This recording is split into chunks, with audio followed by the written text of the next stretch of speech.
Hallelujah. आज शाम के लिए परमेश्वर के नाम का धन्यवाद देते हैं, इस समय के लिए परमेश्वर के नाम का धन्यवाद देते हैं कि उसने हमें एक बार फिर से मौका दिया इकट्ठे होने के लिए। हालांकि हम ऑनलाइन हैं, लेकिन एक साथ इकट्ठे होने के लिए उसने हमें मौका दिया और उसके वचन से प्रकाशित वाक्य 16वें अध्याय में अध्ययन करने के लिए परमेश्वर ने हमें मौका दिया। उसके लिए उसके पवित्र नाम को धन्यवाद दें। आइए हम लोग प्रार्थना करें and then will begin with our study for tonight. आइए प्रार्थना करें। Let us pray.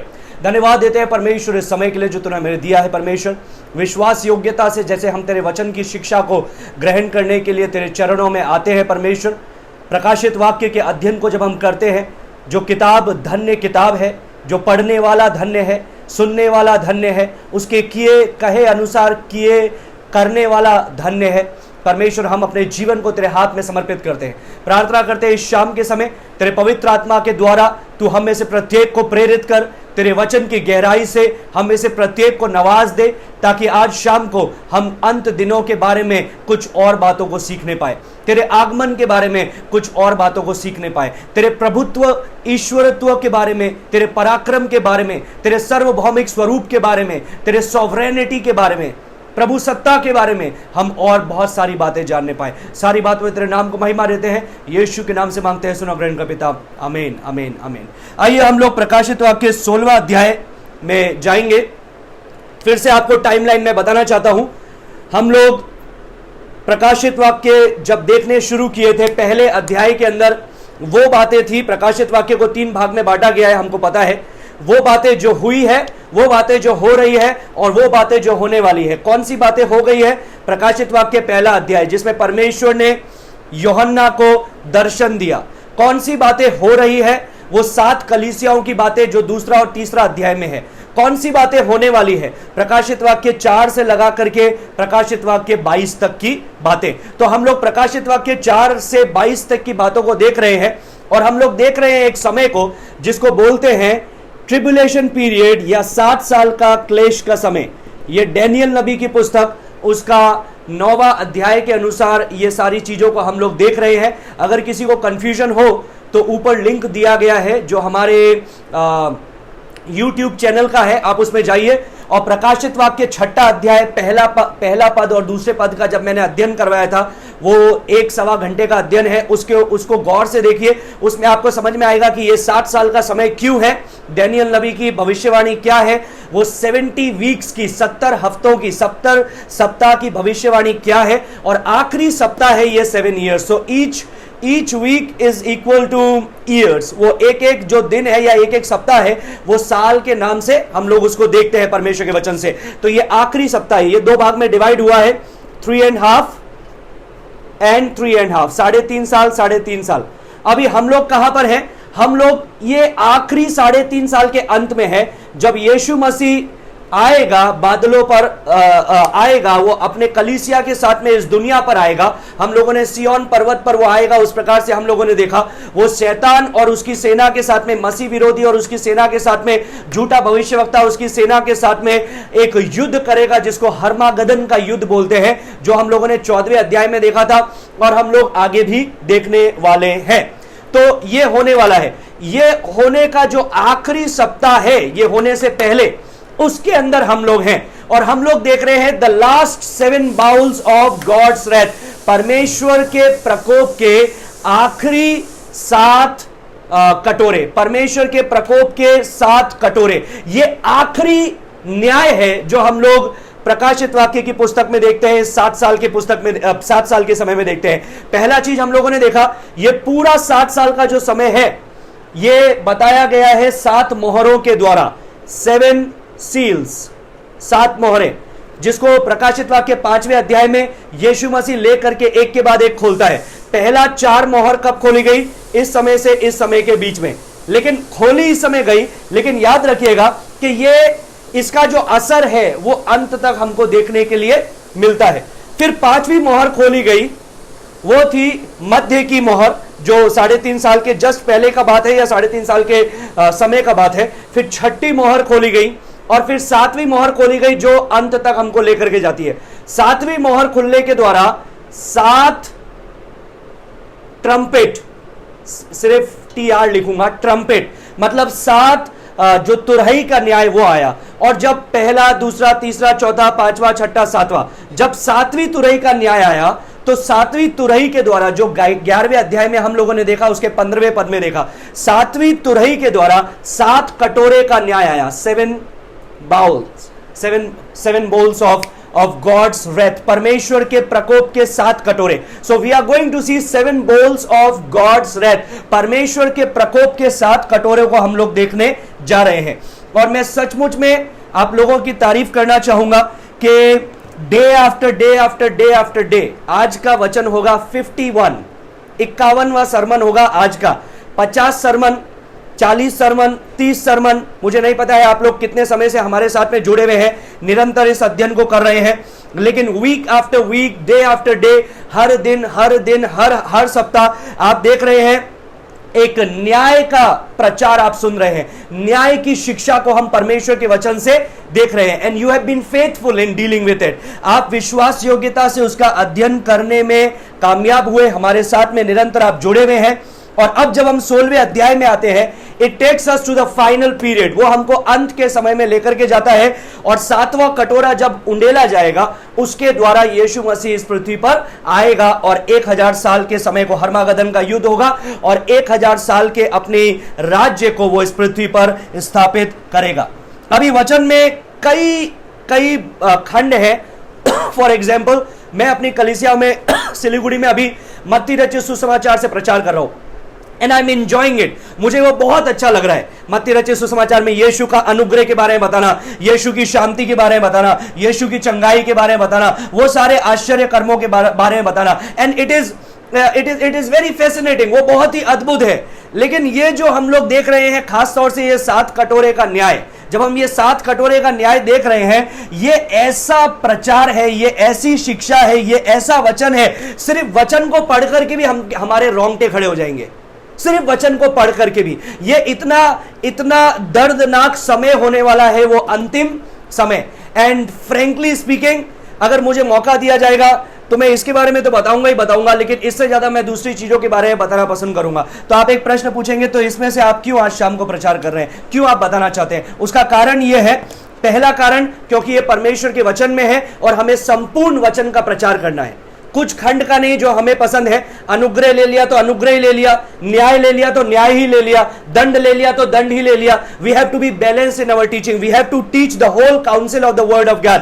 परमेश्वर के वचन का संपूर्ण ज्ञान हमें सिखाना है. दूसरा चीज, यह जरूरी है आज मसीहों को जानना, क्योंकि उनको अपनी नींद में से जगना जरूरी है. नींद में से जगना क्या के लिए? हम लोग परमेश्वर के साथ में उठा लिए जाए उसके लिए नहीं, नींद में से जगना जरूरी है ताकि वो दूसरों को जाकर के परमेश्वर के वचन का प्रचार करें और उसकी अनिवार्यता को समझे, उसके महत्व को समझे. तीसरा, ये उन लोगों के लिए जरूरी है जो मसीह का प्रचार सुनते आए हैं, कलीसिया में डे आफ्टर डे बैठते गए हैं, परमेश्वर के वचन को सुनते गए हैं, लेकिन अभी तक वो खोए हुए हैं और उनका हृदय परमेश्वर के सामने कठोर है. परमेश्वर के सामने उनका हृदय कठोर है. So Bible is full of great blessing. Bible के जब हम पढ़ते हैं, यह परमेश्वर की ओर से एक आशीष की पुस्तक है, कंफर्टिंग बुक है, मतलब शांति देने वाली एक किताब है. अद्भुत आनंद के संदेश है इसमें, रिफ्रेशिंग वर्ड है, मतलब हृदय को तरोताजा करने वाले वचन है, शांतिदायक वचन है, बहुत प्रेम के संदेश है. लेकिन आज रात को जो हम पढ़ने जा रहे हैं, this is the opposite of everything that you have read. जो भी अभी तक आपने पढ़ा है उसका ठीक विपरीत है. अभी ये ठीक विपरीत है. लेकिन हमको प्रेम कैसे पता है?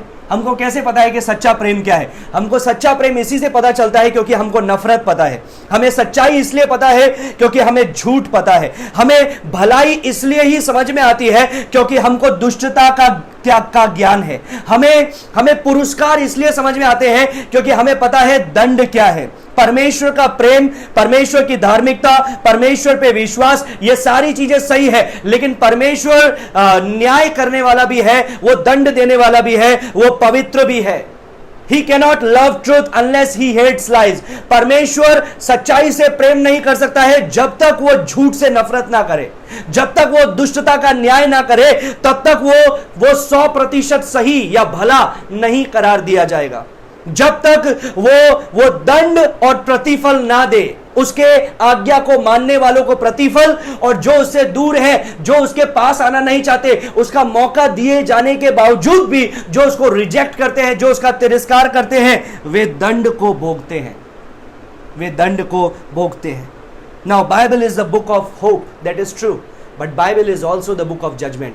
बाइबल किताब है आशा की, सही बात है, लेकिन यह न्याय की किताब भी है, यह जजमेंट की किताब भी है, यह दंड की किताब भी है। उत्पत्ति से लगा करके प्रकाशित वाक्य तक आप कई बार इस बात को देखेंगे कि यह न्याय की किताब भी है।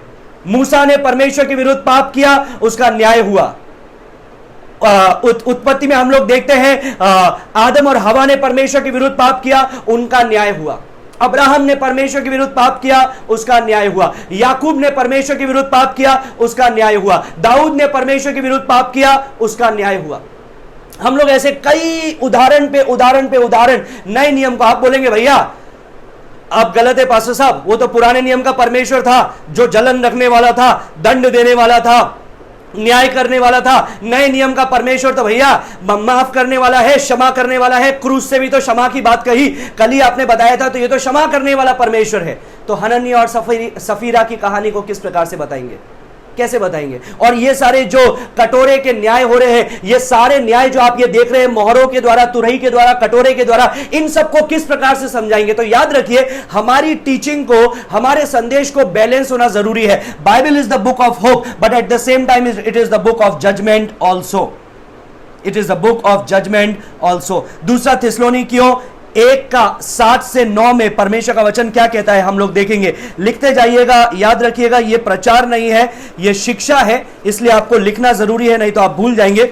दूसरा थिस्सलुनीकियों उसका पहला अध्याय और उसका 7वें पद से 9वें पद तक क्या लिख रहा है पौलुस? बोल रहा है, और तुम्हें जो क्लेश पाते हो हमारे साथ चैन दे, उस समय जबकि प्रभु यीशु अपने सामर्थी दूतों के साथ धधकती हुई आग में स्वर्ग से प्रकट होगा। धधकती हुई आग में स्वर्ग से प्रकट होगा। और जो परमेश्वर को नहीं पहचानते और हमारे प्रभु यीशु के सुसमाचार को नहीं मानते, नहीं जानते, नहीं है, जाना है लेकिन मानते नहीं है, जो नहीं मानते उनसे पलटा लेगा, मतलब बदला लेगा। 9वें पद में लिखा है, वे प्रभु के सामने से और उसकी शक्ति के तेज से दूर होकर अनंत विनाश का दंड पाएंगे। अनंत विनाश, सिर्फ कुछ समय के लिए नहीं, अनंत विनाश का वे दंड पाएंगे। पतरस ने भी इसी प्रकार से इस बात को बताया जब उसने बोला कि प्रभु का जो आगमन का दिन होगा वो धधकती हुई आग के साथ में होगा, जो दुष्टों को सर्वनाश करेगा वो प्रभु का दिन होगा।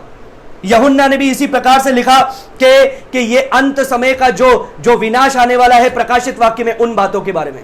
इतना ही नहीं है, इब्रानी के अंदर भी यही लिखा है कि यह भयानक बात है परमेश्वर के हाथों में पड़ना, यहोवा के हाथों में पड़ना। It is a fearful thing to fall in the hands of the Almighty. Now as we read chapter number 16, जब हम 16वें अध्याय में पढ़ते हैं, this is the last judgement, ये आखिरी न्याय है जो परमेश्वर पृथ्वी पर बरसा रहा है। आखिरी न्याय है जो पृथ्वी पर बरसा रहा है। पाप, अभक्तिपूर्ण व्यवहार, परमेश्वर की निंदा, परमेश्वर का तिरस्कार करना जो है पृथ्वी से, वो समाप्त होने वाला है इस आखिरी न्याय के साथ में। God is going to wipe everything away, every sin, every inclination of the heart which is sinful. जो दुष्ट है उसको परमेश्वर इस न्याय के साथ में दुनिया से हटाने वाला है।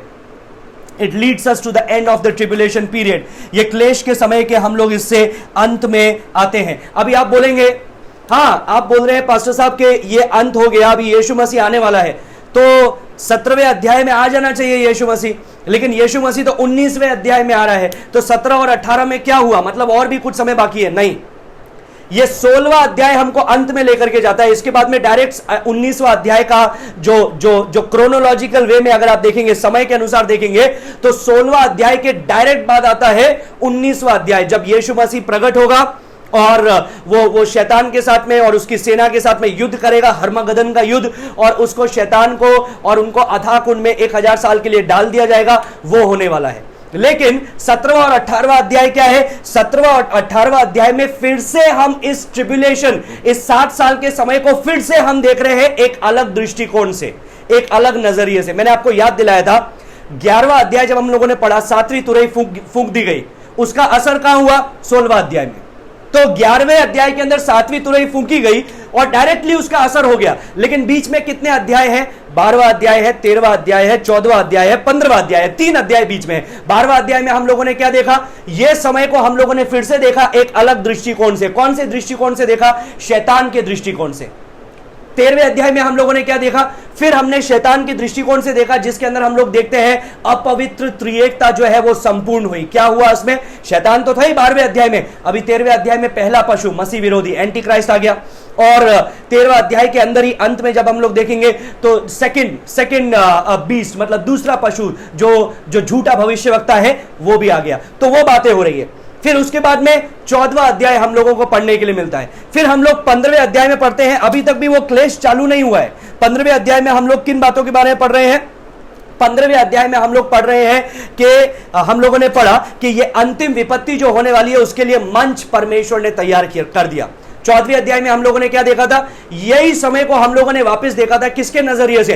परमेश्वर के नजरिए से, कि ऐसे समय में जब अपवित्र त्रिएकता दुनिया में कार्यरत है, परमेश्वर ने दुनिया के लोगों को छोड़ा नहीं है, वो उनसे प्रेम करता है। आकाश में स्वर्गदूतों के द्वारा उसने प्रचार करवाया, 1,44,000 लोगों के द्वारा प्रचार करवा दिया।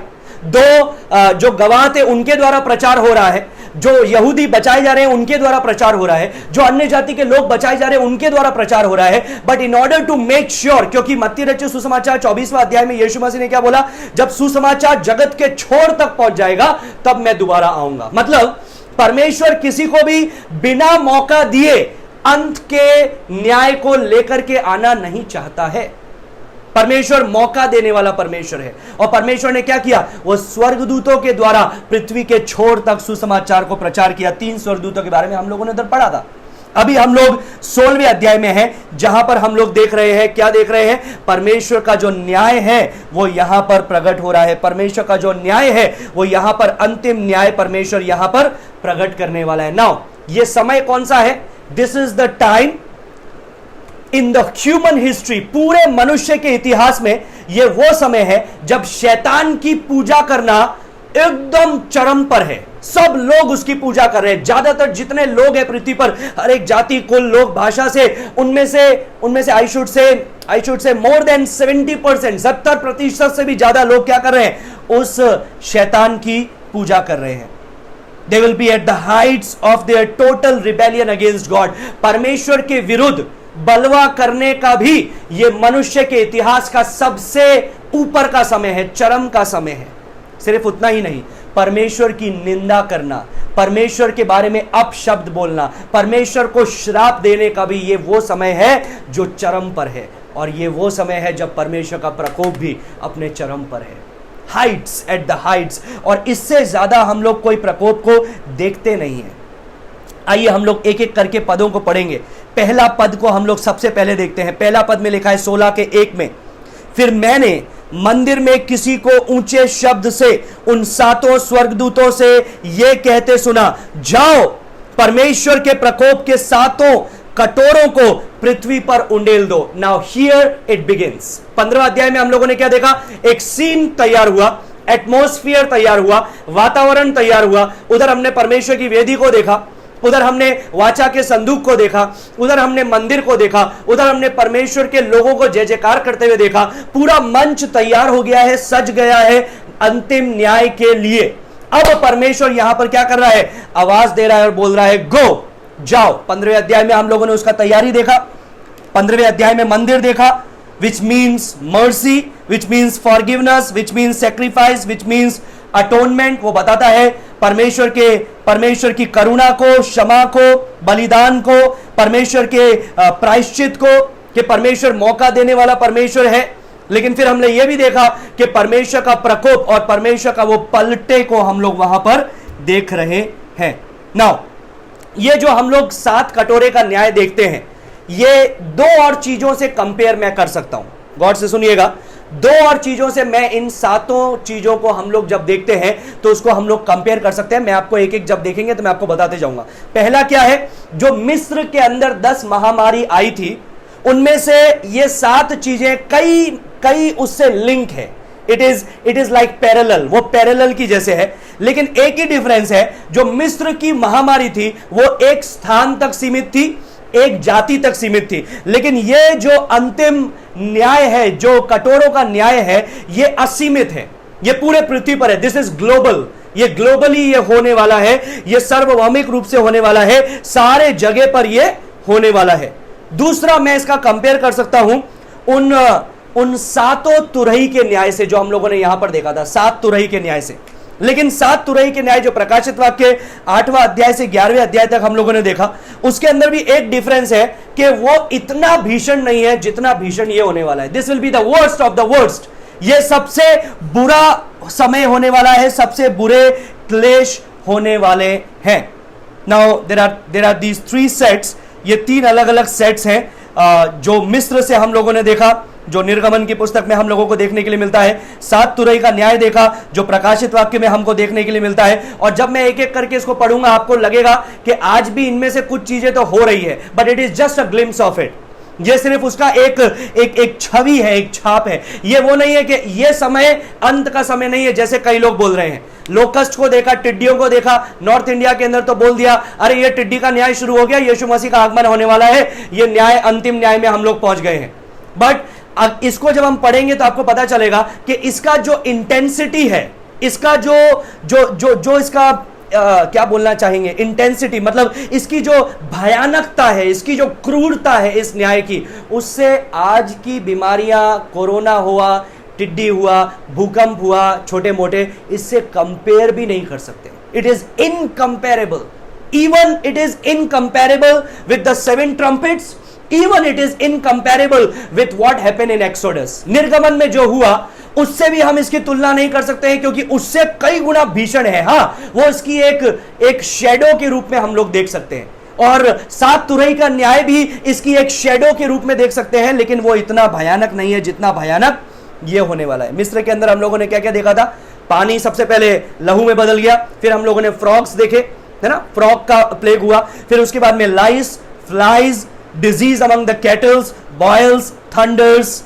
hail, locust, darkness, slaughter of the firstborn। इन सब चीजों को हम लोगों ने देखा। 7 तुरही के न्याय में हम लोगों ने क्या क्या देखा, हम लोगों ने देखा हेल, मतलब ओले पड़ते हुए हम लोगों ने देखे, आग को हम लोगों ने देखा, लहू को हम लोगों ने देखा, 1/3 पृथ्वी नष्ट हो गई, मतलब जो वनस्पति है वो नष्ट हो गई, उसको हम लोगों ने देखा, 1/3 समुद्र नष्ट हो गया, उसको हम लोगों ने देखा, 1/3 समुद्र में रहने वाले जीव जंतु नष्ट हो गए, फिर हम लोगों ने देखा 1/3 सूरज और चांद और तारे नष्ट हो गए, हम लोगों ने देखा 1/3 जो फ्रेश वाटर है, जो लोगों का पानी पीने के लिए जल है, वो नाश हो गया। फिर हम लोगों ने देखा फुरात नदी पर जो दुष्टात्माएं बंधी थी वो खोल दी गई, अधोलोक में जो दुष्टात्माएं बंधी थी वो खोल दी गई, और फिर 7वीं तुरही फूकी गई, जिसके द्वारा ये 7 कटोरे का न्याय आया। 7 कटोरे का न्याय आया। अब ये 7 कटोरे का न्याय जब हम लोग देखते हैं, these 7 plagues, इसके अंदर हम लोग क्या क्या देखेंगे, हम लोग देखेंगे मनुष्य के जिस्म पे फोड़े। ये फोड़े हम लोगों ने निर्गमन की पुस्तक में भी देखे थे, और इसमें से ऐसी बीमारी हम लोग वो 7 तुरही के न्याय में भी देखते हैं। जब 5वीं तुरही फूकी गई, अधोलोक में से दुष्टात्माएं निकली और उन्होंने 5 महीने के लिए लोगों को सताया, इतनी पीड़ा दी कि लोग मरना चाहते थे लेकिन मर नहीं पा रहे थे। फिर हम लोग देखते हैं दूसरे कटोरे के न्याय में जो जल है, वो समुद्र का जो जल है, और वो जो पीने लायक समुद्र का जो जल है, वो लहू में तब्दील हो गया, ब्लड। और फिर तीसरा कटोरे के न्याय के अंदर जो नदियां हैं और पीने लायक पानी है वो भी लहू बन गया।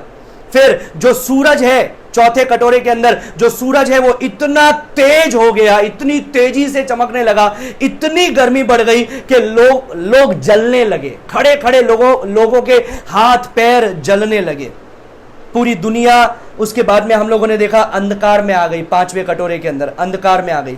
फिर फुरात नदी जो थी, it began to dry up, और पॉल्यूशन हुआ, एयर पॉल्यूशन, जो ऐसा टेरर जो आज तक ना देखा गया है। और ये सारी चीजें एक एक करके हम लोग वचन के अनुसार देखने जा रहे हैं। Now the common feature is is three things, तीन मुख्य बात है जो कॉमन है इन सब में, वो है हेल, डार्कनेस एंड ब्लड। लहू, ओले और अंधकार, ये कॉमन है। हम लोग पुराने नियम में भी देखते हैं, निर्गमन में हम लोग 7 कटोरे में भी देखेंगे और हम लोग 7 तुरही में भी उसको देखे हैं। लेकिन याद रखिए, ऐसे समय के अंदर भी परमेश्वर ने अपने सुसमाचार को सुनाना बंद नहीं किया है। 15वें अध्याय के अंदर हम लोगों ने देखा परमेश्वर अपने सुसमाचार को सुना रहा है। 14वें अध्याय में हम लोगों ने देखा सुसमाचार सुनाया जा रहा है। 16वें अध्याय में भी हम लोग देखेंगे कि परमेश्वर अभी भी मौका दे रहा है लोगों को परमेश्वर के प्रेम को जानने के लिए।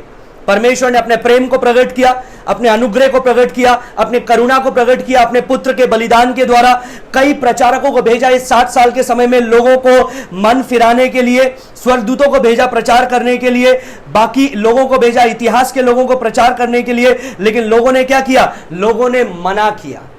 They instead of worshipping the true Christ, they began to worship the Antichrist. सच्चे मसीह की आराधना करने से ज्यादा वो मसीह विरोधी की आराधना करने लगे। सच्चे परमेश्वर पिता के सामने झुकने से ज्यादा वो शैतान के सामने झुकने लगे। सच्चे पवित्र आत्मा पर विश्वास करने की जगह झूठे भविष्यवक्ता की बातों पर विश्वास करने लगे। They began to love their sin. अपने पाप से प्रेम करने लगे, परमेश्वर का तिरस्कार करने लगे। So the final judgement comes. अब क्या हुआ? जो अंतिम न्याय है वो आया। The first judgement in Egypt as we noted was over a period of time. जो मिस्र के अंदर जो न्याय हुआ वो एक थोड़े लंबे समय के लिए हुआ था।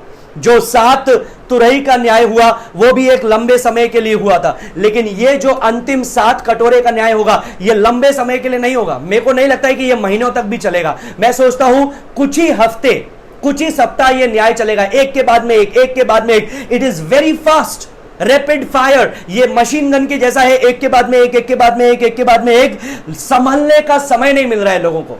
लेकिन उनको पता है ये परमेश्वर की ओर से आ रहा है, लेकिन फिर भी वो क्या कर रहे हैं? वो परमेश्वर के सामने मन नहीं फिरा रहे हैं। पहला चीज यहां पर लिखा है 16 का 1 में, मैंने मंदिर में किसी को ऊंचे शब्द से उन 7 स्वर्गदूतों से ये कहते सुना। अभी ऊंचे शब्द से ये कहते सुना, ये 20 बार प्रकाशित वाक्य में ये शब्द आया है, ऊंचे शब्द से, ऊंचे शब्द से।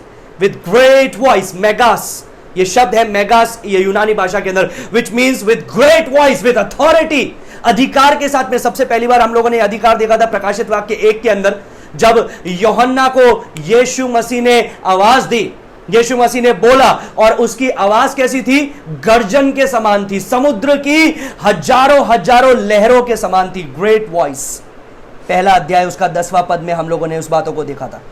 15वें अध्याय के 8वें पद में हम लोग परमेश्वर की महिमा, परमेश्वर के सामर्थ्य को देखते हैं। 16 के 17 में, 16वां अध्याय का 17वें पद में भी हम लोग वही चीजों को देखेंगे। परमेश्वर ने बड़े आवाज में क्या बोला? इट इज फिनिश्ड, हो चुका। वही शब्द जो यीशु मसीह ने कलवरी क्रूस पे बोला था, हो चुका। अब जब हम उस पर विश्वास करते हैं तो उस प्रकोप से बच जाते हैं जो ये होने वाला है। लेकिन जो लोग उस पर विश्वास नहीं करते उनके लिए यह प्रकोप आने वाला है, और वे ये प्रकोप के बाद में यीशु मसीह परमेश्वर ऊंचे आवाज से क्या कह रहा है? इट इज फिनिश्ड, हो चुका, हो चुका, हो चुका। अभी कई प्रचारक 16वां अध्याय को बोलते हैं it is a great chapter, ये एक महान अध्याय है। इंग्लिश में तो, हिंदी में तो उसको अच्छे से ट्रांसलेशन नहीं होता है, लेकिन इंग्लिश में ग्रेट चैप्टर। क्यों?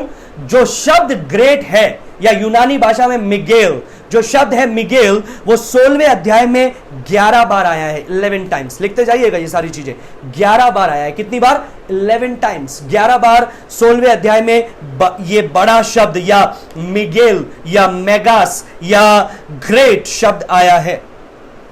यशायाह 66 का 6 मुझे इससे याद आता है। Isaiah 66 verse 6, it says a voice of uproar, a voice from the temple, the voice of the Lord who is rendering recompense to his enemies. वो बताता है एक दहाड़ने की जैसे आवाज, मंदिर से एक आवाज, यहोवा के मंदिर से यहोवा की आवाज, जब वो दुष्टों पर और शत्रुओं पर प्रबल होता है और उनका सर्वनाश करता है। So here is that voice of the Lord. तो याद रखिए ये सब चीजें कहां से आ रही है? परमेश्वर के मंदिर से। क्यों? पवित्रता से ये सब चीजें निकल रही है। ये न्यायोचित न्याय है, ये अन्याय नहीं है, परमेश्वर अन्याय नहीं कर रहा है, यहां पर वो न्यायोचित न्याय कर रहा है, जिसको हम लोग यहां पर थोड़ी देर के अंदर देखने वाले हैं। जब हम 15वें अध्याय का पहले पद में देखा तो हम लोगों ने देखा ये 7 स्वर्गदूत 7 कटोरे को थामे हुए हैं, जो 7 प्लेग्स बोला गया है जिसे, और वही शब्द यहां पर भी हम लोग देखते हैं, ये वही 7 कटोरे हैं, वही 7 स्वर्गदूत हैं, और परमेश्वर ने उनको क्या बोला, जाओ परमेश्वर के प्रकोप के 7 कटोरों को पृथ्वी पर उंडेल दो, 7 कटोरों को पृथ्वी पर उंडेल दो, पृथ्वी पर उंडेल दो। अभी ये चीजों को समझाने के लिए कोई नेचुरल एक्सप्लेनेशन नहीं है। कई लोग क्या करते हैं, ये सुपर नेचुरल चीजों को नेचुरल वे में समझाने की कोशिश करते हैं और गड़बड़ हो जाती है उनसे। क्यों? आपको पता है, बड़े बड़े मेगा यूनिवर्सिटीज भी, खासतौर से मैं नाम लेना किसी का नहीं चाहूंगा, लेकिन भारत के भी बड़े बड़े बाइबल कॉलेजेस जो हैं वो लोग ये सिखाते हैं कि रेड सी में, लाल समुद्र को जब परमेश्वर ने 2 भाग में विभाजित किया था तो वो एक्चुअली 2 भाग में विभाजित नहीं हुआ था, एक हवा परमेश्वर ने बहाई थी जो वचन में लिखा गया है, और वो मिस ट्रांसलेशन हुआ है। It is not red sea, it is reed sea. Reed sea का मतलब है जो पानी था वो घुटनों तक था और वो वहां से निकल गए, वो एक्चुअली सूखी भूमि पर नहीं निकले, लेकिन वो एक नेचुरल प्रोसेस था जिसके द्वारा ये हो गया। तो ये क्या करने की कोशिश है, ये परमेश्वर के सुपरनेचुरल चीजों को नेचुरल वे में समझाने की कोशिश है। याद रखिए, सुपरनेचुरल को नेचुरल वे में नहीं समझा सकते, अलौकिक बात को लौकिक तरीके से नहीं समझा सकते। लाजरस के जी उठने को कैसे नेचुरल वे में समझाओगे भाई? वो पानी के दाखरस बनने को कैसे नेचुरल वे में समझाएंगे हम? वो जो व्यक्ति जो जन्म से ही लकवा ग्रसित था वो चलने लगा, ये कैसे समझाएंगे? कैसे समझाएंगे जो जन्म से अंधा था, पैदा ही अंधा हुआ, वो देखने लगा? There is no natural explanation for supernatural work of the lord. Same thing here, यहां पर भी वही है। आज लोग क्या कर रहे हैं, इंटरनेट को उठा रहे हैं, वचन को उठा रहे हैं, दोनों को मिला करके खिचड़ी बना दिया और आपके सामने प्रस्तुत कर दिया, और हमको लगता है वाह, रेशनली जब दिमाग से सोचेंगे हाँ ये चीजें हो रही है ना, सही है। Natural natural natural, these are super natural thing. ये अलौकिक चीजें हैं जो परमेश्वर यहां पर कर रहा है। There is no natural explanation for it. We cannot explain it naturally, scientifically we cannot explain it. क्यों? क्योंकि ये परमेश्वर सुपर नेचुरल तरीके से कर रहा है। मैंने आपको याद रखिए, मैंने आपको बताया ये एक के बाद में एक हो सकता है, 7 दिन में निपटाने वाला काम हो, या हर दूसरे दिन एक एक उतर रहा हो, या कुछ कुछ घंटे के बाद उतर रहा हो, हमको नहीं पता है, लेकिन ये रैपिड फायर है, ये सालों तक नहीं जाने वाला है, ये एक के बाद में एक होने वाला न्याय है। तो इतना समय ही नहीं है कि नेचुरल प्रोसेस के द्वारा यह चीज किया जा सके, इतना समय ही नहीं है। Let's begin with the first bowl. आइए हम लोग देखेंगे पहला bowl, point number 1, first bowl, पहला कटोरे का न्याय। It is on the earth. पहला कटोरे का न्याय कहां पर है? पृथ्वी पर है। वर्स 2, दूसरे पद में लिखते जाइएगा, पहला कटोरे का न्याय पृथ्वी पर। अब क्या लिखा है वचन में? यहां पर लिखा है, अतः पहले स्वर्गदूत ने जाकर अपना कटोरा पृथ्वी पर उंडेल दिया। ये पहला स्वर्गदूत कौन है? ये वो 7 स्वर्गदूतों में से एक स्वर्गदूत है, जो सबसे पहला स्वर्गदूत है। ये जाकर के अपने कटोरे को क्या कर रहा है? पृथ्वी पर उंडेल दिया। कल मैंने आपको याद दिलाया था, ये कटोरा एक गहरा कटोरा नहीं है जो हम लोग ज्यादातर नॉर्थ इंडिया के अंदर या साउथ इंडिया के अंदर या नॉर्थ ईस्ट के अंदर उपयोग में लेते हैं। It is like a saucer, वो चाय पीने का जो सॉसर होता है उसकी जैसा है, और वो पूरा का पूरा it means like dumping it, पूरा उसको उंडेलना, मतलब उसको डंप कर दिया, पूरा का पूरा उसको पृथ्वी पर डाल दिया। उसका जो एसेंस था, जो न्याय था, जो प्रकोप था परमेश्वर का, वो पृथ्वी पर उतर गया।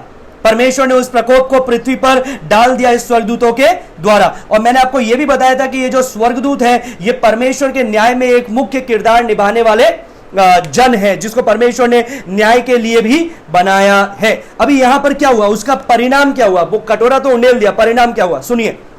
तब उन मनुष्य के जिन पर पशु की छाप थी और जो उसकी मूर्ति की पूजा करते थे, पशु की छाप थी मतलब मसीह विरोधी की 666 जिसके ऊपर था, जो हम लोगों ने 12वें अध्याय में 13वें अध्याय में देखा, वो 666 की मोहर जिसके ऊपर थी, और जो उस पशु की पूजा करते थे, उस मसीह विरोधी की के द्वारा उस झूठे मसीह की या फिर मसीह विरोधी की वो पूजा करते थे, क्या हुआ? उसकी मूर्ति की पूजा करते थे। एक प्रकार का बुरा और दुखदाई फोड़ा निकला, एक प्रकार का बुरा और दुखदाई फोड़ा निकला। इसको पढ़ करके क्या लगेगा? एक फोड़ा निकल रहा है, ऐसा लगेगा ना। लेकिन इसका जो ग्रीक शब्द है वो शब्द है हेलकोस। क्या शब्द है? हेलकोस, HELKOS, और उसका अंग्रेजी शब्द हमको मिलता है अल्सर, अल्सर। तो ये क्या है? It's a type of running सोर, ये एक बहने वाला घाव है। इट इज इनक्योरेबल, उसका कोई उपचार नहीं है। इट इज फाउल, बदबू आती है। इट इज मैलिग्नेंट, उसके अंदर कीड़े पड़ेंगे। It is bad, it is loathsome, मांस सड़ेगा वहां से। It is wretched, it is growing, वो एक के बाद में एक बढ़ता जाएगा। मतलब क्या हो रहा है? एक आपने कभी अगर किसी कोड़ी को देखा हो तो आप इस बात को समझ सकते हैं वो कोड़ की बीमारी कैसी होती है। ये पूरा फोड़ों से भरा होगा मनुष्य, फोड़ों से भरा, और ये एक के बाद में एक फोड़े निकलते जाएंगे, पूरे जिस्म पे निकलते जाएंगे।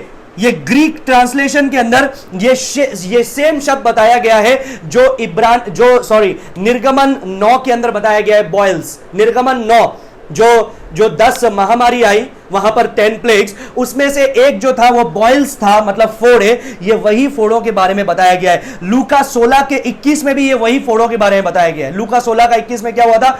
धनी व्यक्ति और लाजरस की कहानी याद है आपको? लाजरस फोड़ों से भरा हुआ था, इतनी पीड़ा में था कि वो ठीकरे लेकर के अपने आप को खुजाता था।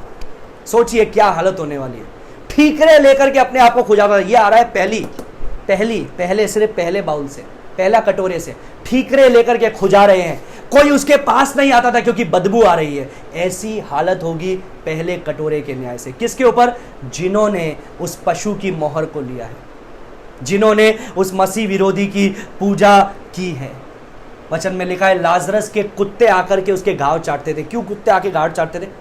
उसको ठीक करने के लिए आकर के नहीं चाटते थे, इसलिए चाटते थे क्योंकि उसके अंदर कीड़े लगे हुए हैं, उसका मांस सड़ रहा है, लहू निकल रहा है, बह रहा है। और ये होने वाला है पहले महामारी से, वो पहला बाउल से, पहला वो उस चीज से। हम लोग व्यवस्था विवरण 28 का 27 में भी परमेश्वर ने इसके बारे में बताया है। व्यवस्था विवरण उसका 28वां अध्याय और उसका 27वां पद, व्यवस्था विवरण 28 का 27 में पढ़ना चाहूंगा। 28 का 27 में परमेश्वर का वचन इस प्रकार से कहता है, यहोवा तुझको मिस्र के से फोड़े और बवासीर और दाद और खुजली से ऐसी पीड़ित करेगा कि तू चंगा ना हो सकेगा। यहोवा तुझे पागल और अंधा कर देगा और तेरे मन को अत्यंत घबरा देगा। और जैसा अंधा अंधियारे में टटोलता है, वैसे ही तुम दिन दोपहरी में टटोलता फिरेगा और तेरे काम काज सफल ना होंगे। और तू सदैव केवल अंधेर सहता और लुटता ही रहेगा और तेरा कोई छुड़ाने वाला ना होगा। ये उनके बारे में, ये वो लोगों के बारे में लिखा गया है, इजराइलियों के बारे में जो परमेश्वर की आज्ञा को नहीं मानेंगे। लेकिन यहां पर भी वही हो रहा है प्रकाशित वाक्य में कि जो परमेश्वर की आज्ञा को नहीं मान रहे हैं उनके साथ में भी कुछ वैसी ही घटना हो रही है। सर से लेके पैर तक वो पूरी तरह से उस घाव से भरा हुआ है। 35वें पद में लिखा है, व्यवस्था विवरण 28 का 35 में, यहोवा तेरे घुटने और टांगों में वरन नख से शिक तक भी असाध्य फोड़े निकाल कर तुझको पीड़ित करेगा। नख से शिक मतलब पैर के नाखून से सर तक वो क्या करेगा? फोड़ों से भर देगा। और यही चीज यहां पर भी लिखा गया है पहले प्रकोप के साथ में, इट विल। और यहां पर दूसरे पद में यह भी लिखा गया है, वो उन सब मनुष्य पर आएगी, हर किसी पर नहीं। एक जाति है, एक लोग हैं जिन्होंने उस पशु की मोहर को लिया है और जो उस पशु की पूजा करते हैं, पशु की मूर्ति की पूजा करते हैं। याद है आपको प्रकाशित वाक्य 12 के अंदर मैंने आपको यह बताया था कि मसीह विरोधी की पूजा करना पड़ेगा और जो मसीह विरोधी की पूजा नहीं करेगा वो मार दिया जाएगा। 13वें अध्याय में यही बताया था कि उनको जो मसीह विरोधी की पूजा कर रहे हैं, उसकी मूर्ति की पूजा कर रहे हैं, उनको 666 की मोहर दी जाएगी। और जिसके पास में 666 की मोहर नहीं है वो कुछ खरीद नहीं सकता है, बेच नहीं सकता है। और वहां पर परमेश्वर का वचन यह बताता है कि जितनों ने वो उस मोहर को ली उन्होंने परमेश्वर की प्रकोप की मदिरा पिया। और ये क्या है? ये मदिरा का असर यहां पर देखने के लिए मिल रहा है। प्रकाशित वाक्य 14वां अध्याय उसका 9 से 11 में वही चीजों को लिखा गया है कि जिसने उस पशु की मोहर को लिया, उसके उस मार्क को, उसके उस संख्या को अपने हाथों पर या अपने सर पे लिया, he will drink the wine of the wrath of God, परमेश्वर के प्रकोप की मदिरा को वो पिएगा, mixed with full strength in the cup of his anger। परमेश्वर के उस प्याले के द्वारा क्या हो रहा है? वो प्याला कौन सा है? ये पहला प्याला, ये पहला प्याला। They have chosen the beast, they have chosen to worship him, उसकी पूजा करने के लिए उन्होंने चुना, उन्होंने पशु को चुना, उन्होंने एक बहुत ही दुखद और भयानक चुनाव किया वो पवित्र स्वर्गदूतों की बात को नहीं सुना जो हम लोग 14वें अध्याय में 6 और 7वें पद में देखा, उनका तिरस्कार किया, मसीह विरोधी की पूजा की, सच्चे मसीह को ना चुना। और अब क्या हो रहा है? They are afflicted from head to toe, नक से लेकर के शिक तक, पैर से ऊपर तक वो पूरी तरह से उससे भर गए हैं। जकरिया नबी की पुस्तक में भी इसके बारे में कुछ लिखा है, उसको पढ़ना चाहूंगा। जकरिया 14 का 12 लिखते जाइएगा, क्योंकि हमको यह देखने के लिए मिल रहा है कि परमेश्वर का वचन कितना अच्छा है कि उसमें हर जगह पर यह बातें परमेश्वर ने बता करके रखी है। ये 14 का 12 देख रहा है भविष्य के अंदर होने वाली the day of the Lord, परमेश्वर के उस प्रकोप के दिन के बारे में यहां पर बताया जा रहा है। और 14 का 12 में क्या लिखा है?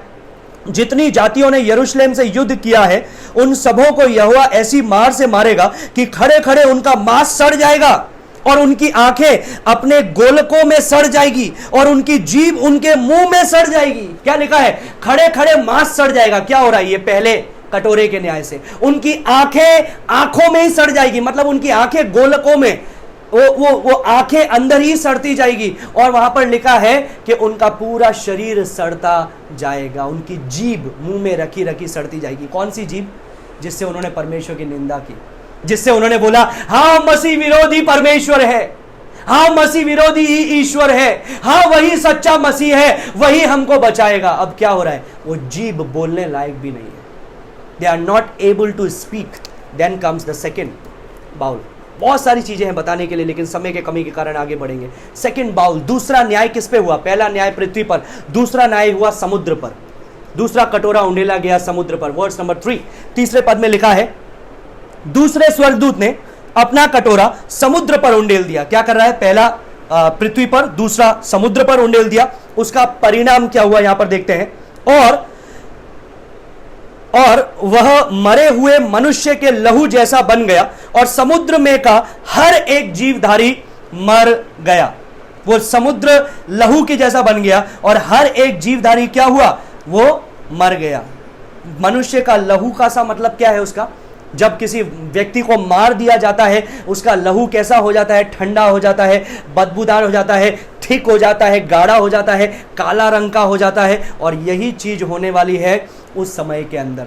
जितने समुद्र है वो बदबू से भर जाएगा। कैलिफोर्निया में ये बातें हो रही है, कितने ही सालों से ये चीजें हो रही है। इट्स कॉल्ड रेड टाइड, उसको बोलते हैं लाल टाइड। आप उसके बारे में पढ़ सकते हैं, इंटरनेट पर देखिएगा। रेड टाइड 1949 के अंदर फ्लोरिडा में ऐसी रेड टाइड आई कि क्या हुआ? पहले लाल नहीं हुआ अचानक से, पहले समुद्र का जो सतह है, बाहरी सतह, वो पीली पड़ गई और धीरे धीरे कुछ महीने के अंदर वो क्या हुआ? उसके अंदर एक प्रकार की काई उत्पन्न हुई जिसको बोलते हैं डाइनोफ्लैगेलेट्स, जो एक प्रकार की काई है, अलगी है, वो वहां पर उत्पन्न हुई। और उसके द्वारा क्या हुआ? सारी मछलियां मर गई और जो बदबू है वो मीलों तक, 60 मील दूर, मतलब लगभग 90 किलोमीटर तक उनकी बदबू जाने लगी। और जितने लोग उसको उस मछली को खाए, उसमें मरी हुई मछली को खाया, क्या हुआ? वे लोग भी पीड़ित हो गए, कई लोग मर गए। ऐसा ही कुछ हो सकता है उस समय में, ऐसा ही कुछ होगा। मैं ये नहीं बोल रहा हूं महीनों तक वो पीला होगा और फिर लाल होगा। मैं सोच रहा हूं कि वो अचानक होने वाली एक चीज होगी। परमेश्वर इसी प्रकार से करेगा और वो समुद्र जो है वो मछलियां जो है समुद्र की, वो पूरी तरह से मर जाएगी। और क्या होगा इससे होगा क्या? एक तो सड़ान की बदबू लोगों को अपने जिस्म से आ रही है, एक दूसरे के पास में रह नहीं पा रहे हैं। सबके फोड़े हैं, एक दो के फोड़े नहीं, सबके, राजाओं से लेकर रंग तक, स्वतंत्र लोगों से लेकर के गुलामों तक, सबके फोड़े हैं। और साथ में अभी समुद्र में से भी बदबू आ रही है। आज हम लोग घर बनाते हैं ना, सी व्यू है ना, ओशन व्यू। क्या होगा? ऐसा ओशन व्यू आएगा कि बदबू ही बदबू और चारों तरफ मृत्यु ही मृत्यु नजर आएगी। उसी समय आएगा तीसरा कटोरा। देखिए, एक के बाद में एक हो रहा है, कोई बीच में कोई गैप नहीं है, देयर इज नो गैप। और तीसरा कटोरे के अंदर क्या हुआ? तीसरा कटोरा किस पर है? I should say fresh water, पीने लायक जो पानी था उसके ऊपर है। इसको हम लोग चौथे पद में देखते हैं। और क्या देख रहे हैं चौथे पद में? पढ़ेंगे, तीसरे स्वर्गदूत ने अपना कटोरा नदियों और पानी के सोतों पर उंडेल दिया। कहां उंडेला? नदियों पर उंडेल दिया, पानी के सोतों पर उंडेल दिया। निर्गमन की पुस्तक 7वां अध्याय 19 से 21 याद है, वो नील नदी लहू में तब्दील हो गई थी, और वैसा ही कुछ यहां पर भी हम लोग देखने के लिए हमको मिलता है। एक बात को आप गौर से, जब हम पिछले पदों को पढ़ रहे हैं उनको भूलिएगा मत, एक बात को गौर से समझिएगा और सोचिएगा, याद करने की कोशिश कीजिएगा। प्रकाशित वाक्य 11वां अध्याय के 6 पद में मैंने आपको बताया था, एक बार उसको पढ़ूंगा, कि यहां पर 2 जो गवाह थे वो उतरते हैं और वो 3.5 साल तक परमेश्वर के वचन को प्रचार करते हैं, और उन्हें अधिकार दिया गया है आकाश को बंद करने का, और उनके भविष्यवाणी के दिनों में मेघ ना बरसेगा। वो अपने भविष्यवाणी के दिनों में क्या होगा, मेघ ना बरसेगा। और उनके भविष्यवाणी के दिन कितने थे, उनके भविष्यवाणी के दिन थे 3.5 साल, 1260 दिन। तो 1260 दिन तो ऑलरेडी पानी नहीं गिर रहा है, बरसात नहीं हो रही है। 1/3 जो शुद्ध जल था वो हम लोगों ने देखा कि पहले ही नाश हो गया। जब तुरही का न्याय हो रहा था तो उस समय वो नाश हो चुका है। तो उनके पास तो सिर्फ थोड़ा सा ही पानी पीने के लिए बचा था, और ऊपर से भी पानी नहीं गिर रहा है, क्योंकि 3.5 साल तक ये जब तक रहे तब तक पानी नहीं गिरने दिया। और यहां पर लिखा है कि उनको यह भी पानी पर अधिकार दिया गया कि उसे लहू बना दे। जो पानी था उस पर भी इनको इन दो गवाहों को अधिकार दिया था कि वो उसको लहू में तब्दील कर दे। तो पीने लायक पानी तो वैसे ही नहीं था, शॉर्टेज था पानी का, वैसे ही पीने लायक पानी इनके पास में नहीं था। और अब क्या हो रहा है, अब ऐसा महामारी आ रही है कि पहला तो पूरे जिस्म में फोड़े निकल गए हैं, दूसरा जो समुद्र है वो भी दूषित हो चुका है, तीसरा पीने लायक पानी भी नहीं बचा। इसीलिए मैं कह रहा हूं मेरे प्रियो कि ये लंबे समय तक चलने वाली महामारी नहीं है, नहीं तो ऐसे ही मर जाएंगे लोग, ऐसे ही सब मर जाएंगे, यीशु के आने से पहले ही वो मर जाएंगे। ऐसी भयानक स्थिति के अंदर है, सबके सर से पैर तक फोड़े हो चुके हैं, समुद्र पूरी तरह से तबाह हो चुका है, हर जगह बदबू ही बदबू है। कितना रूम फ्रेशनर लगाओगे, कितना परफ्यूम लगाओगे, जब खुद के जिस्म ही बदबू मारेगा, चारों तरफ का वातावरण बदबू मारेगा। जो फ्रेश वाटर है वो भी क्या हो गया, अब दूषित हो गया, लहू बन गया। फ्रेश वाटर भी अब क्या हुआ, दूषित हो गया। और जब फ्रेश वाटर भी लहू बन जाएगा तो क्या होगा, वहां से भी बदबू आएगी, वहां से भी जो बची कुची मछलियां हैं वो सड़ने लग जाएगी। लोगों के पास में प्यास बुझाने के लिए पानी तक नहीं है। The whole scene is absolutely unimaginable. कल्पना नहीं कर सकते ये जो होने वाला है उन बातों को। ये जब चीजें हो रही है तो कोई बोलेगा, अरे परमेश्वर प्रेम करने वाला परमेश्वर, अपने पुत्र को भेजने वाला परमेश्वर, हमारे लिए बलिदान होने वाला परमेश्वर, अनुग्रहकारी परमेश्वर, हमको बनाने वाला परमेश्वर, क्या वो ही ऐसा कर सकता है? क्या ये सही ऐसा ही होगा? क्या वो ऐसा कर सकता है? आपके मन में प्रश्न उठ रहा होगा। और उसको कंफर्म करने के लिए हम लोग चौथा बिंदु देखते हैं, the words of angel. Words of angel इतने भयानक है पहले 3 प्रकोप के स्वर्गदूतों ने कुछ बोला। इसके बाद में क्या बोला, 5वें और 6ठे पद में वो बातों को लिखा गया है। 5वें पद में लिखा गया है, they are defending this things.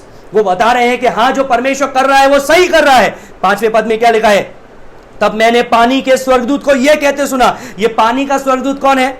कई लोग इससे नया डॉक्ट्रिन बना देते हैं कि समुद्र का एक स्वर्गदूत है, पानी का एक स्वर्गदूत है, आग का एक स्वर्गदूत हम लोगों ने देखा था, तो हर एक के ये 5 तत्वों के 5 स्वर्गदूत हैं। नहीं, दिस इज फुलिशनेस, क्योंकि बाकी जगह पर हम लोग उसके बारे में विवरण नहीं देखने को हमको नहीं मिलता है।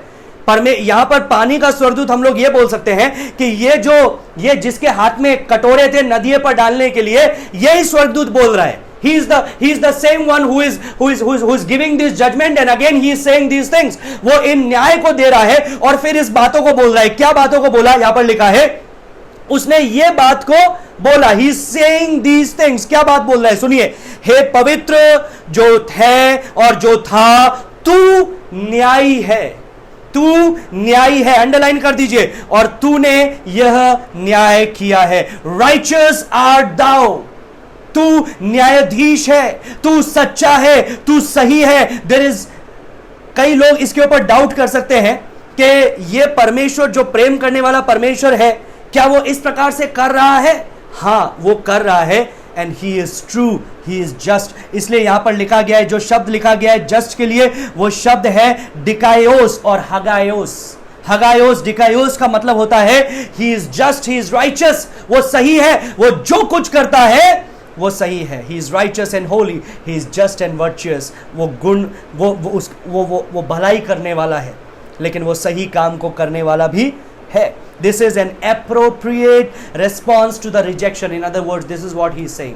ये स्वर्गदूत यही बोल रहा है कि ये सही प्रतिक्रिया है लोगों के अस्वीकार करने के लिए, या परमेश्वर को लोगों ने रिजेक्ट किया, उसको अस्वीकार किया, तिरस्कार किया. लोगों के तिरस्कार के लिए यही सही प्रतिक्रिया है, यही सही प्रतिक्रिया है. It's not as if he didn't have an opportunity. ऐसा नहीं है कि लोगों के पास में मौका नहीं था सुसमाचार को ग्रहण करने के लिए. They had words after words, people after people, prophets after prophets, but they rejected the mercies of God, the grace of God, the gospel of God, and that's why they are receiving these things. परमेश्वर ने बचने का उपाय दिया, परमेश्वर ने बाहर निकलने का समय दिया, लेकिन उन्होंने उसका तिरस्कार करते रहे. छठे पद में क्या लिखा है? छठा पद में देखेंगे, जहाँ पर लिखा है, क्योंकि उन्होंने पवित्र लोगों और भविष्यवक्ताओं का लहू बहाया था. छठा अध्याय याद है प्रकाशित वाक्य, जब कई लोगों को मारा गया, 5वीं तुरही फूंकी गई थी, जब कई लोगों को मारा गया और उनके प्राण परमेश्वर की वेदी के सामने पुकारने लगे, हे परमेश्वर तू न्याय कब करेगा. 7वां अध्याय याद है, एक ऐसी बड़ी भीड़ जो हर एक जाति, कुल, लोग, भाषा से है, जिसको कोई गिन नहीं सकता, वो मेमने के सामने खड़े होकर के सफेद वस्त्र को धारण करके पर मेमने का जय जयकार कर रहा है. और 7 के 14 में लिखे हैं कि ये वो लोग हैं जो इस क्लेश के समय से निकले हैं. ऐसी बड़ी भीड़ को मार डाला लोगों ने, उनके बच्चों को मार डाला, उनकी बीवियों को मार डाला. कितनी बुरी बुरी तरह से उन लोगों को मारा होगा, सोच करके देखिए. 11वां अध्याय के अंदर आपको याद है, जब उन 2 गवाहों को मारा गया, उनके शवों को 3.5 दिन के लिए पड़े रहने दिया और 3.5 दिन बाद में वो उठ खड़े हुए.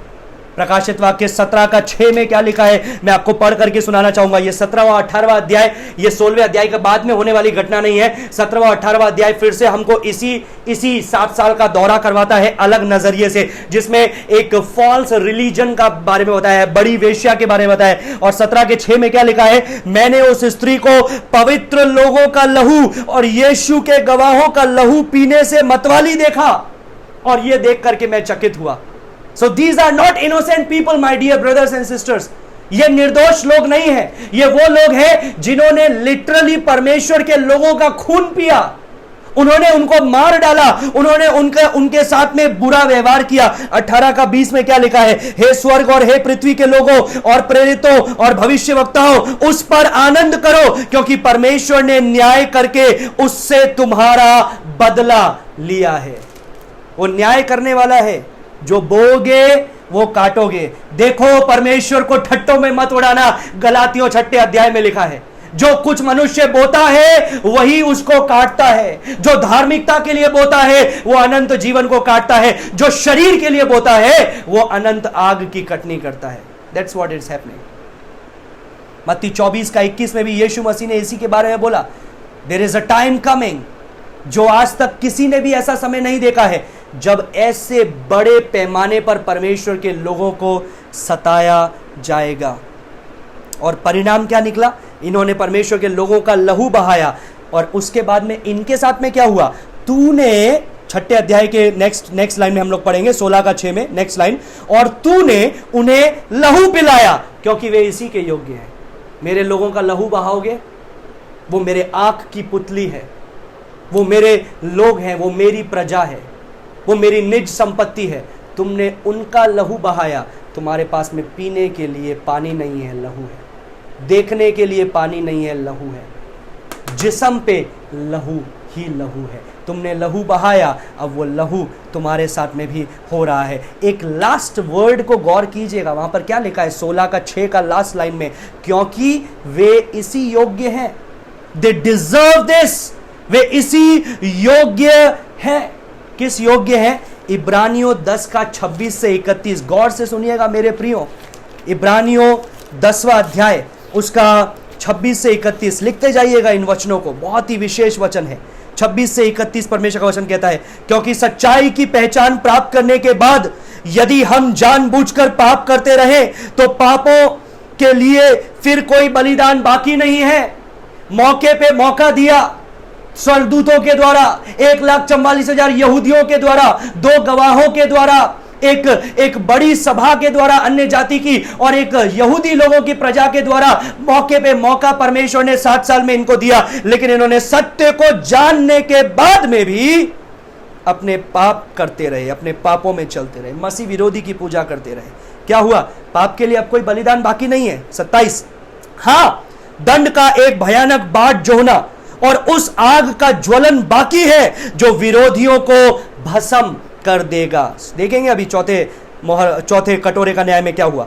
जब मूसा की व्यवस्था का ना मानने वाला 2 या 3 जनों की गवाही पर बिना दया के मार डाला जाता है, पथरवा करके वो मार डाला जाता है, तो सोच लो कि वह कितने और भी भारी दंड के योग्य ठहरेगा जिसने परमेश्वर के पुत्र को पांवों से रौंदा और वाचा के लहू को जिसके द्वारा वह पवित्र ठहराया गया था अपवित्र जाना और अनुग्रह के आत्मा का अपमान किया। परमेश्वर के पुत्र को पांवों तले रौंदा, बाइबल कहता है, उसके लहू को अयोग्य जाना, अपवित्र जाना और उसके अनुग्रह के आत्मा का अपमान किया। 30, क्योंकि हम उसे जानते हैं जिसने कहा पलटा लेना मेरा काम है, मैं ही बदला दूंगा। और फिर यह है कि प्रभु अपने लोगों का न्याय करेगा। 2 चीजें, अनुग्रह, दंड। दंड क्या है? उनको परमेश्वर ने अनुग्रह दिया, उन्होंने रिजेक्ट किया, उन पर दंड आएगा। लेकिन उनका क्या होगा? जिन्होंने अनुग्रह को स्वीकार किया है, परमेश्वर अपने लोगों का न्याय करेगा। 31, जीवते परमेश्वर के हाथों में पड़ना भयानक बात है। They deserve it. They deserve it. That's why the angels are speaking. स्वर्गदूत बोल रहे हैं, there is no regret. कोई रिग्रेट नहीं है। There is no sorrow. इन्होंने जो किया है वो उसका पलटा उनके ऊपर आ रहा है। God's anger is just anger. इसके साथ में 5वां बिंदु आता है। 5वां बिंदु क्या है? Now the altar speaks. Next पद में क्या लिखा है? Altar speaks. जो वेदी है वो कुछ बोल रही है। वर्स नंबर 7, 7वें पद में हम लोग देखते हैं, लिखा है 16 का 7, फिर मैंने वेदी से यह शब्द सुना। इंग्लिश में लिखा है I heard the altar saying, this is personification. इसको बोलते हैं मानवीय रूप देना। पर्सोनिफिकेशन क्या, इसका क्या मतलब है? वेदी कभी बोलती नहीं है, वो तो निर्जीव है। इसका मतलब क्या है? पर्सोनिफिकेशन, मतलब वेदी के वहां से आवाज आ रही है। मतलब जो लोग वहां पर प्रार्थना किए हैं, जो परमेश्वर वहां पर है, जो परमेश्वर की उपस्थिति है, वो लोग भी क्या कह रहे हैं? वो लोग क्या कह रहे हैं? हाँ, हे सर्वशक्तिमान प्रभु परमेश्वर, तेरे निर्णय ठीक और सच्चे हैं। I feel these are the saints. मैं सोचता हूं स्वर्गदूतों ने जब बोल दिया हाँ ये सही कर रहा है, परमेश्वर ने जो किया वो सही किया, मुझे लगता है कलीसिया भी वहां पर खड़ी है, वो लोग भी वहां पर खड़े हैं जो लोगों ने दुख उठाया है, मर करके गए हैं, और वे लोग बोल रहे हैं हाँ हाँ हाँ, हे सर्वशक्तिमान प्रभु परमेश्वर, तेरे निर्णय ठीक है, तेरे निर्णय उचित हैं। प्रकाशित वाक्य 19 का 1 से 6 पढ़ना चाहूंगा। इसके बाद मैंने स्वर्ग में मानो बड़ी भीड़ को ऊंचे शब्द से यह कहते हुए सुना, हालेलुया, उद्धार और महिमा और सामर्थ्य हमारे परमेश्वर ही की है, क्योंकि उसके निर्णय सच्चे और ठीक है। उसने उस बड़ी वेश्या का जो उसके व्यभिचार से पृथ्वी को भ्रष्ट करती थी न्याय किया, और उसने अपने दासों के लहू का बदला लिया है। फिर दूसरी बार उन्होंने कहा हालेलुया, उसके जलन का धुआं युगानुयुग उठता रहेगा। तब 24 प्राचीनों, ये कौन है? कलीसिया, और 4 प्राणियों ने, ये कौन है? करूब, गिरकर परमेश्वर को दंडवत किया जो सिंहासन पर बैठा था, और कहा आमीन, हालेलुया। तब सिंहासन में से एक शब्द निकला, हे हमारे परमेश्वर से सब डरने वाले दासों, क्या छोटे क्या बड़े, तुम सब उसकी स्तुति करो। फिर मैंने एक बड़ी भीड़ का सा और बहुत जल का सा शब्द और गर्जन का सा बड़ा शब्द सुना, हालेलुया, क्योंकि प्रभु हमारा परमेश्वर सर्वशक्तिमान राज्य करता है। आओ हम आनंदित और मगन हो और उसकी स्तुति करें, क्योंकि मेमने का विवाह आ पहुंचा है और उसकी दुल्हन ने अपने आप को तैयार कर लिया है। ये कलीसिया के बारे में बात हो रही है। Hallelujah, what a glorious appearance. ये महिमा संत लोग कर रहे हैं, परमेश्वर की बड़ाई संत लोग कर रहे हैं। 15वें अध्याय का 3 पद में हम लोगों ने मूसा का गीत देखा था। हम लोगों ने मेमने का गीत देखा था, ये उसके जैसा ही आपको प्रतीत हो रहा है। धार्मिक, धर्मी, सच्चा, न्याय करने वाला तू ही है। उत्पत्ति 18 का 25 में भी यही इस बात के बारे में लिखा गया है, far be it from thee, तेरे लिए ये हो, to do such a thing to slay the righteous with the wicked so that the righteous and the wicked are treated alike. क्या तू दुष्ट को और धर्मी को एक ही चक्की में पीसता है या एक समान न्याय करता है? Far be it from thee, you shall not judge of the earth, shall not the judge of the earth deal justly। वो क्या बता रहा है? क्या परमेश्वर जो पृथ्वी का न्याय करने वाला है, क्या वो न्याय से उसका न्याय ना करेगा? क्या वो अन्याय करने वाला है? Now this brings us to again chapter number 16 verse 8 and 9, the fourth bowl, fourth, चौथा कटोरा। चौथा कटोरे का न्याय किस पर हुआ? चौथा कटोरे का न्याय हुआ सूरज पर, sun. Verse number 8 and verse number 9।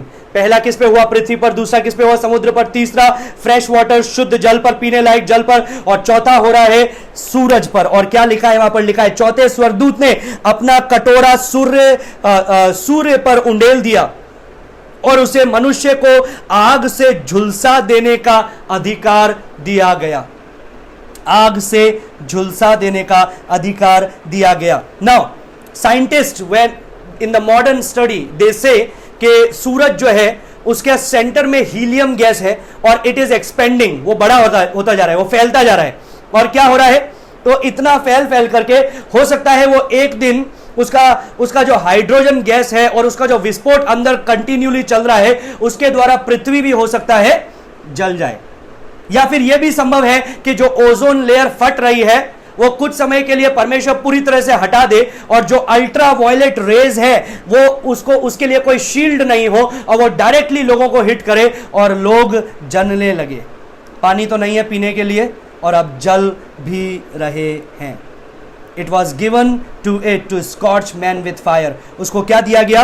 मनुष्य को आग में जला देने के लिए। फिर से ये कोई नई चीज नहीं है जो परमेश्वर यहां पर कर रहा है। व्यवस्था विवरण 32 का 22 में परमेश्वर का वचन यही कहता है। आइए पढ़ेंगे व्यवस्था विवरण 32 उसका 22वां पद। व्यवस्था विवरण ड्यूटेरोनॉमी चैप्टर 32 वर्स 22। 22 में क्या लिखा है देखेंगे। क्योंकि मेरे कोप की आग भड़क उठी है जो पाताल की तह तक जलती जाएगी और पृथ्वी अपनी उपज समेत भस्म हो जाएगी और पहाड़ों की नींवों में भी आग लगा देगी। ये उस आग के बारे में हम लोग यहां पर भी हमको पढ़ने के लिए मिलता है। आइए निकालेंगे यशायाह 24 का 3 से 6। यशायाह 24 उसका 3 से 6। Isaiah chapter 24 verse 3 to 6। यशायाह 24 उसका 3 से 6 में लिखा है, पृथ्वी शून्य और उजाड़ हो जाएगी क्योंकि यहोवा ही ने यह कहा है। पृथ्वी विलाप करेगी और मुरझाएगी, जगत कुमलाएगा और मुरझा जाएगा, पृथ्वी के महान लोग भी कुमला जाएंगे। 5वां पद, कि पृथ्वी पर अपने रहने वालों के कारण अशुद्ध हो गई है क्योंकि उन्होंने व्यवस्था का उल्लंघन किया और विधि को पलट डाला और सनातन वाचा को तोड़ दिया है। इस कारण पृथ्वी को शाप ग्रसेगा और उसमें रहने वाले दोषी ठहरेंगे और इसी कारण पृथ्वी के निवासी भस्म होंगे और थोड़े ही मनुष्य रह जाएंगे। यही परमेश्वर का वचन मलाकी की पुस्तक में क्या कहता है उसको भी हम लोग पढ़ेंगे। परमेश्वर का वचन इसके विषय में मलाकी 4 का 1 में क्या लिखा है? आखिरी किताब पुराने नियम की, मलाकी 4 का 1। क्योंकि देखो वो धधकते भट्टे का सा दिन आता है जब सब अभिमानी और सब दुराचारी लोग अनाज की खूंटी बन जाएंगे और उस आने वाले दिन में वे ऐसे भस्म हो जाएंगे कि उनका पता तक ना रहेगा। सेनाओं के यहोवा की यही वाणी है। बार बार परमेश्वर इस बातों के बारे में बताता आया है। तोरा से, व्यवस्था विवरण से परमेश्वर ने बताया, भविष्यवक्ताओं की पुस्तक से परमेश्वर ने इस बारे के बारे में बताया और ये चीज यहां पर भी हो रही है।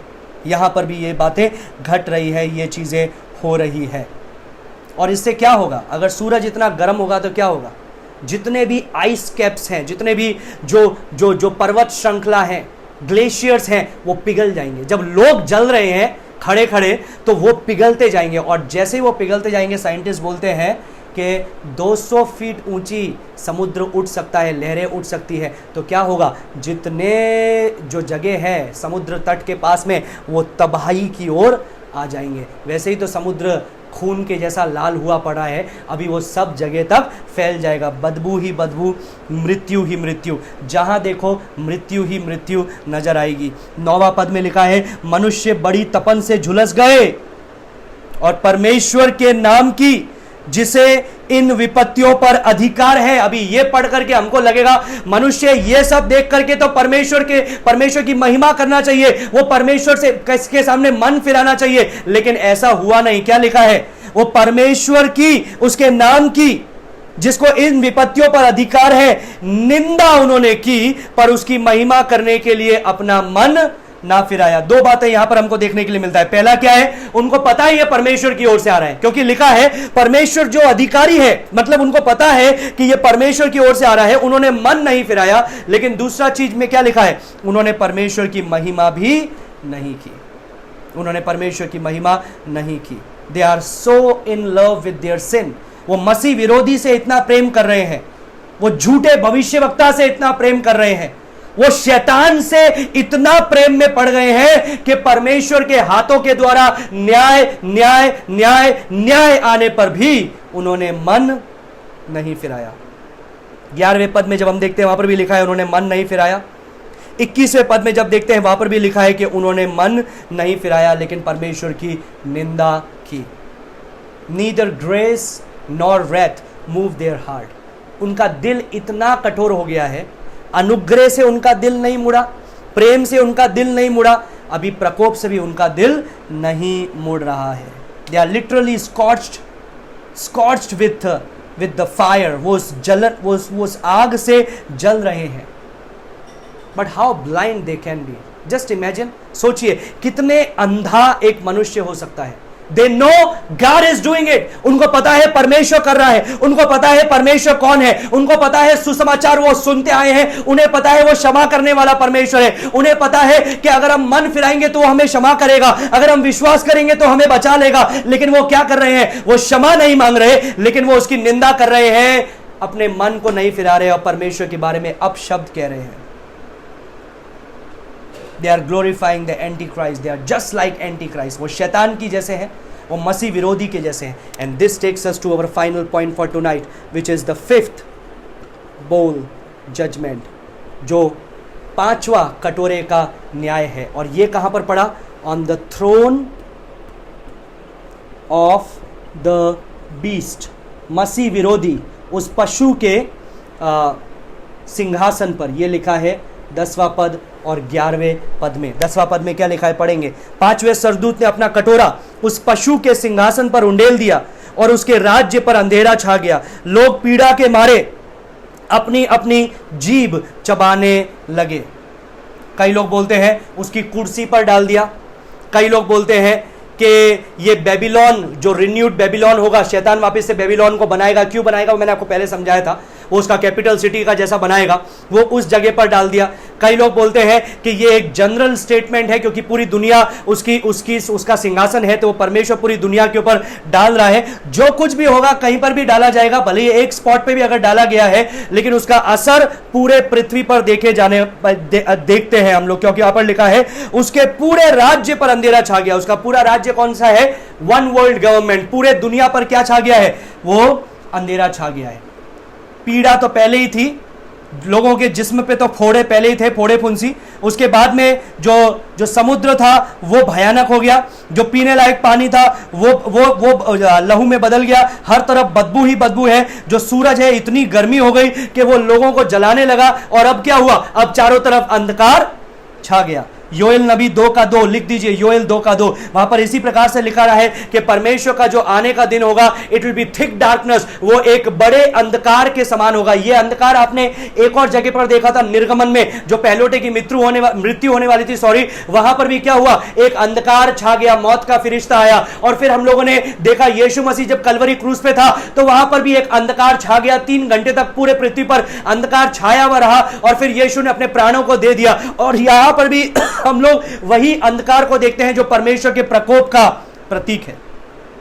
एक चीज यहां पर लिखा है उन्होंने अपनी जीभ को चबाने लगे। इसका मतलब क्या है? इसका मतलब यह है, हमको कभी कभी एक शरीर के एक अंग पे अगर बहुत तकलीफ हो रही है, इतनी के अनबियरेबल, तो हम लोग क्या करेंगे? वो ध्यान को भटकाने के लिए दूसरे जगह पर कुछ करेंगे, ताकि दूसरी जगह चिमटी नोचेंगे या कुछ करेंगे ताकि हमारा ध्यान वहां से भटक सके। They are literally doing these things. वो अपनी जीभ को दर्द के मारे चबा रहे हैं।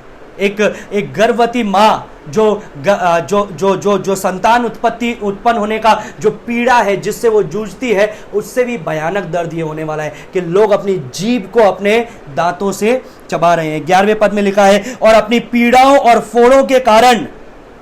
अब हम लोग सोचेंगे, अरे इतना हो गया, अब तो परमेश्वर के सामने मन फिराव कर लें, अब तो परमेश्वर को स्वीकार कर लें। लेकिन वहां पर लिखा है, अपनी पीड़ाओं के कारण स्वर्ग के परमेश्वर की निंदा की, मतलब उसके बारे में बुरा बोला, और अपने अपने कामों से मन ना फिराया। Their resistance is incredible. उनका जो परमेश्वर के सामने, जो परमेश्वर से घृणा है, जो शैतान से प्रेम है, ये इतना भयानक है जिसको समझ भी हम लोग नहीं पा रहे हैं। ये आखिरी विवरण है जहां पर लिखा हुआ है कि परमेश्वर ने उन्हें मौका दिया लेकिन उन्होंने अपना मन को नहीं फिराया, स्वर्ग के परमेश्वर की उन्होंने महिमा नहीं की। अब वो ऐसे हो गए हैं, याद रखिए, ये सब होने के बाद में भी 5वां, 6ठा और 7वां कल हम लोग देखेंगे, ये सब होने के बाद में भी वो परमेश्वर से युद्ध करने आएंगे। वो सारे फोड़ों के साथ में जो बच गए हैं लोग, वो सब फोड़ों के साथ में, फुंसियों के साथ में, इतने क्रोधित होकर के शैतान के साथ में परमेश्वर से युद्ध करने के लिए आएंगे। कई लोग इस प्रकार से कह सकते हैं कि ऐसे समय के अंदर अगर मैं होऊंगा और अगर मैंने परमेश्वर को अभी तक स्वीकार नहीं किया होगा तो मैं तो ज़रूर परमेश्वर को स्वीकार कर लूँगा। लेकिन यहाँ पर ये नहीं कर रहे हैं, ये परमेश्वर को स्वीकार नहीं कर रहे हैं। एंड यू नो समथिंग, ये बातें इतनी भयानक हो सकती है, इसके साथ में मैं अंत करना चाहूँगा। ये घटनाएं इतनी भयानक हो सकती है, इतनी भयानक जो हम लोग देख रहे हैं, लेकिन इसके बाद में इनको चैन नहीं है, चैन नहीं है। ये सारी पीड़ा से निकलने के बाद में, ये सारी आग से निकलने के बाद में, उन फोड़े फुंसियों से निकलने के बाद में वो एक बड़ी आग में जाने वाले हैं जो है नरक, जो है नरक। चैन नहीं है उनको, और वो अनंत काल की आग है। वो जो फोड़े यहाँ पर थे वो और भी भयानक रीति से अनंत काल की आग में उनके जिस्म में होंगे। वो जो कीड़े यहाँ पर थे वो और भी भयानक रीति से अनंत काल की आग में होंगे।